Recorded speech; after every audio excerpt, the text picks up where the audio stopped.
Hey guys, Wrench here.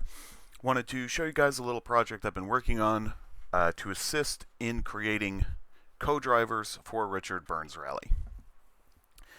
I've been working on a custom co-driver myself for a mod that has all the things, all the calls that I use and no calls that I don't use.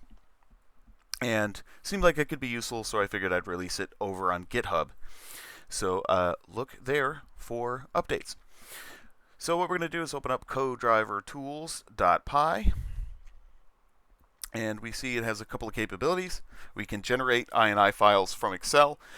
Obviously, more on that later. That's sort of the key feature. We can generate an Excel sheet from existing INI files. Very useful if you're modifying an existing co-driver rather than creating one from scratch. And then we can do some recording stuff. So the first thing we will do is generate an Excel sheet from an INI file, because that's where most people are probably going to start. So I have to work on these names. It just says open. I can change that to tell you what it's looking for is an Excel file rather than you have to look down here.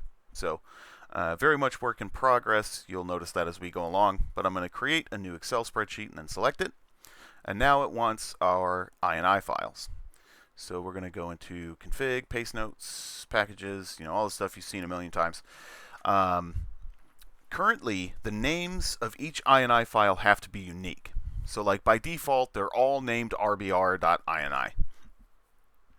Because they're getting copied to individual sheets on an Excel workbook, the names have to be unique.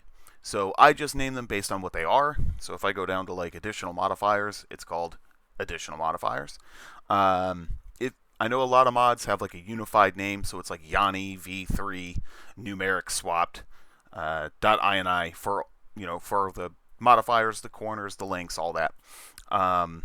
This system you can't do that. If you really wanted to, you could be like my super cool co-driver mod dash modifiers dash my super cool co-driver mod dash corners.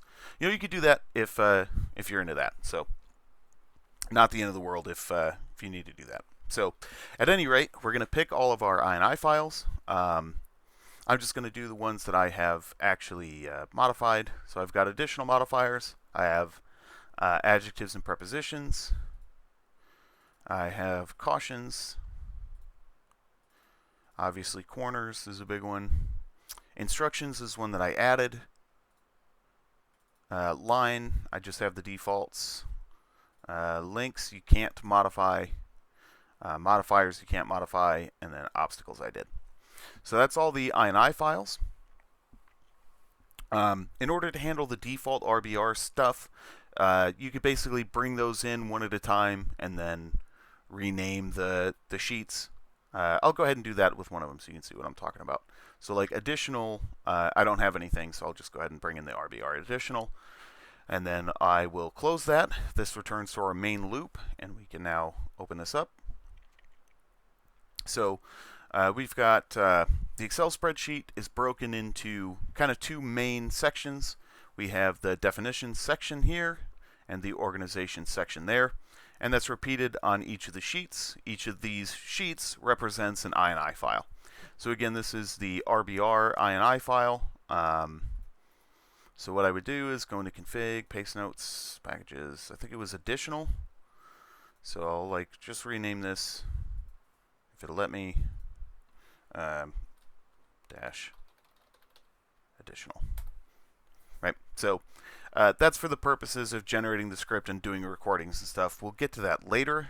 I'm not actually going to do that. So for now, I'm going to delete that. If you were importing all the stuff from a default, all the default RBR stuff, you would have to do that for each one so that it shows up in the script for you to record later. And we will worry about that when we get there. So you would just open up the Excel spreadsheet, rename the RBR, close Excel, and then just bring in the next one. So a little bit wonky, but somebody decided all the names should be the same. Alternatively, you could just change the names of all of the INI files, which is what I would probably do. Okay, at any rate, it's entirely too late for me to be recording this video right now. But at any rate, a couple of things. we can see that this next ID, well, I broke that when I deleted that, so what I will do, I'm just going to reopen that. Okay, so if we look at this next ID, what this is telling us is if we were to add a new note, like we've got, Titans, Titans bad, Titans late, maybe I add something like Titans twice, right? That's why I'm doing all this. I want to add Titans twice to whatever co-driver mod I've got going on.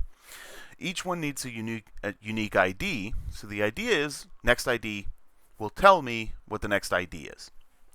The problem is, with a recent update of Excel, when you open an Excel file, it will add all of these little at symbols, even if they're not there.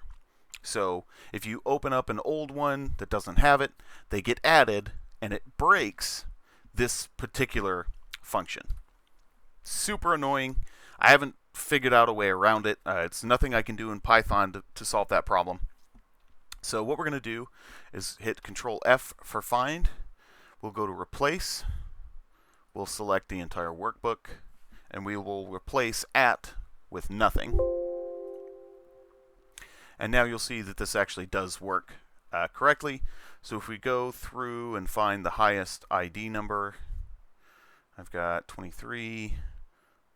1112 is the highest ID number. So this tells us 1113. So I could put in 1113. Now that goes to 14. So that just keeps track of obviously what the next one should be. So now what we're going to do is I'm just going to put in one sound for now. And then sound 0, I usually will just take the existing name of the note and add .og. That's all we need to do there. The column numbers are done automatically by the script later. And then we'll come over to our organization table. So the organization table, the purpose of this table is this represents on a 5x9 grid.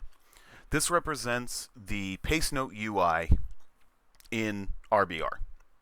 So you can organize your notes in this organization table, and when you generate the INI file, it will put them in order the way that you want them. So by default, it's kind of difficult to wrap your head around, and it's a lot of manual work to copy and paste stuff and get the column numbers right and all that, to get all of the notes to be in the UI where you want them. So with this is kind of the genesis of this entire project, is you don't have to do all of that manual INI nonsense. It's very simple. What we do is we're just going to put it in this table where we want it on the UI. So I've got my Titans here, Titans, Titans bad, Titans late, so it makes sense that I would put Titans twice underneath that. And we see that it turns green. It's supposed to turn green over here. For some reason, the conditional formatting doesn't tend to want to work very well when coming from Python. It's another thing I'm investigating fixing, but it's easy to fix for the time being. So what we're going to do is select the organization table, and then we're going to select however many rows we think we might need. We go to conditional formatting, highlight cell rules, duplicate values, and we want to make them green. So now, if I haven't added one yet, we see it's not green in the definitions list, so that when I add it to the organization table, it turns green, and that's how I know that I've got all of my notes that I've prepared are in the table, and they're going to actually make it to the UI. So that's a little convenience factor there. So again, the link ID and the conditional formatting, these are things I'm kind of working on getting to work properly, coming directly from Python. We'll get there. Again, look to GitHub for updates. As you can tell, this is not the first take. So, all right, now we've got our handy-dandy Excel spreadsheet done. And what I'm going to do is I'm going to delete this And I'm going to delete all of this because otherwise it can cause problems with other stuff, with other demonstrations. But that is what you would do if you were going to modify it. Okay, so now we've got our Excel spreadsheet. We've added a couple of notes. Maybe we've made a whole Co-driver mod from scratch. We've done some organizing in the UI. Whatever it is that we came in to do, we did that in Excel. So now what do we do, right? So what we're going to do is we will now generate an INI from Excel. And again, it wants to know, it needs to know the Excel spreadsheet we're working from. And then we get a list of the sheets to pick from. And I'm just going to hit additional modifier for now. And we see it generates an additional modifier .ini. So we get a little bit of information here. Crucially, the date at which it was generated. And this does all of the stuff where it puts it in the right order for the columns and all of that crazy nonsense. And our IDs are there, all of that stuff. So IDs will be conserved from an existing co-driver through your edits to a customized version of a co-driver. The INIs, or the IDs rather, will be conserved so your paste notes, shouldn't break. All that kind of stuff. Obviously very important. So now we would just use this to overwrite the one in our actual paste note mod in packages, right? So I don't actually need that, so we're going to get rid of it for now. But that's as far as generating the INIs, right? That's like the super easy part. You push a button, and you're done, which is very nice.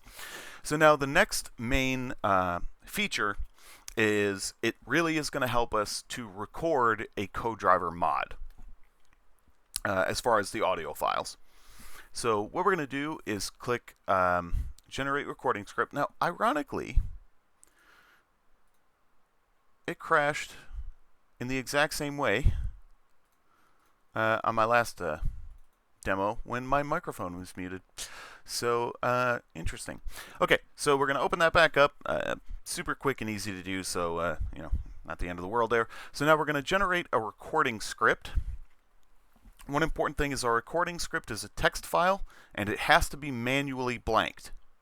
So you might have, Titans and wide out and all that stuff in here. You want to make sure that you delete anything that's in there or just generate a new one. I decided against deleting it automatically because that's something that could happen by mistake, and then you got to go and regenerate it and all that nonsense. So it's easier to just delete it and make a new one. So we're going to generate a recording script. We're going to use our Excel file. So now it wants us to select the script file we're going to write to. Now we select the Excel file we're going to use. And then we get the same menu to select the sheets again. So we're going to select each sheet in turn. And once we select them all, it will automatically close. And then we can close the script generator. Now if we take a look at the script, here are all the things in order that we need to record ourselves saying. So currently, I have it set up where we're just going to use Rbr to do the recording. I'm looking at doing, at having Python do it. I'm running into issues with the convolution reverb, which we'll see in a moment, and the truncating silence is the big one. That's kind of difficult to do by hand in Python. So I'm going to open up a project that I have here for demonstration purposes, because this has some effects preloaded and all that. So all we need to do is record ourselves reading the list and maybe doing a little bit of voice acting and whatever it is we're going to do. And then Rbr will handle the rest. So I'm going to read like the first 5 to demonstrate, and then I have some pre-generated files so you don't have to watch me read this whole thing. So a little bit of movie magic there, but we're going to go ahead and read this list. Narrows, widens, cut, don't cut, short, long, very long. Very short. I screwed it up. All right, so I made a little bit of a mistake there. Unfortunately, you'll kind of have to start over if you do that, but hopefully you won't be doing it at 4:30 in the morning. That will probably help. So now what we're going to do is go to Actions and Show Action List, and then we're going to find, by searching for Auto Trim / Split. You can play with the threshold a little bit experimentally to help you get it right. I find that for me, 26 decibels seems to work pretty well. And then we're going to go through all of these and delete any of these little stupid things and just listen to them and make sure they're good. Like this one, I can tell didn't need to be split there. Narrows, widens. Right, so it cut out the N and widens. We're just going to bring that back in. Widens, cut, don't cut, short, long, very long, widen. Okay, so there's all of our things.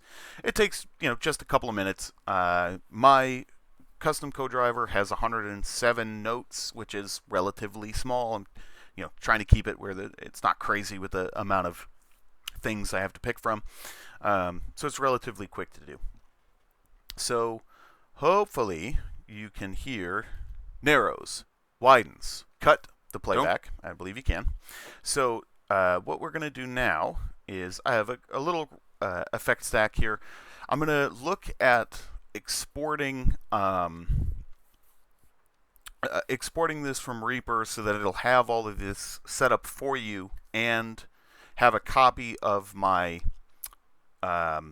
impulse response file built into the Rbr file, so you can download Rbr and just use that. If you don't have Rbr, you have to use Audacity. I believe Audacity will do convolution reverb, so I'll be able to package it up, my file there. At any rate, we're going to pick the walkie-talkie short 2 file is cleverly what it's called. We use that for some reverb, and then which convolution reverb is complicated, but basically it's you play a sweep and then record it in a space, and then the computer compares the difference between the raw signal and the return to figure out how the space changes. So the idea is you could copy a particular cathedral or a particular concert venue and then play some dry audio through it and make it sound like it's being played in that space. The interesting thing is it also works for things like walkie-talkies and guitar amplifiers and distortion pedals and stuff. So have you ever seen one of those guitar amplifiers that you can buy that's got a little knob on it and you can set it to sound like a Marshall stack or a triple rectifier or whatever? That's basically what they did, right? It's just a convolution reverb that's sort of being abused for this other purpose. So at any rate, with that selected, we can now hear that this is going to sound more like a co-driver. Narrows, widens, cut, don't cut, short, long, very long. Right, so that sort of gives us a little bit of an intercom feel. So then what we're going to do is go to Render, make sure we're in Ogg Vorbis, and then we're going to select the source as selected media items via master, and then we're going to use this file number wildcard, and then we'll browse for a directory. I'm just going to put them on my desktop because, like I said, I already did this. So I'm going to make a new folder, and I'll just throw them in there. All right, so we hit render. Right now it's rendering the 7 files. Like I said, my custom co-driver has about 107 files. So through the magic of movie, with some movie magic, if I go to rename test, we see, ooh, I recorded 107 of them when you weren't looking. Ooh, ah. So I'm going to make a copy of that, which I highly recommend you do, because if you do run into any problems, if the script crashes halfway through or something, you can end up with half the files renamed, and then there's no way to fix it, so you have to render them again. It's kind of a pain. So just make a copy. So now we're going to hit the Rename Recordings button, and it's going to ask us to select the files that we're going to rename. So I'm going to grab my copy, Control A to select all, and press open. And now it wants our script. So we hit the old script button there, and now, oops, it crashes instead of doing the thing. Oh, so I I made some changes at some point, and my script is messed up. So I have 113. So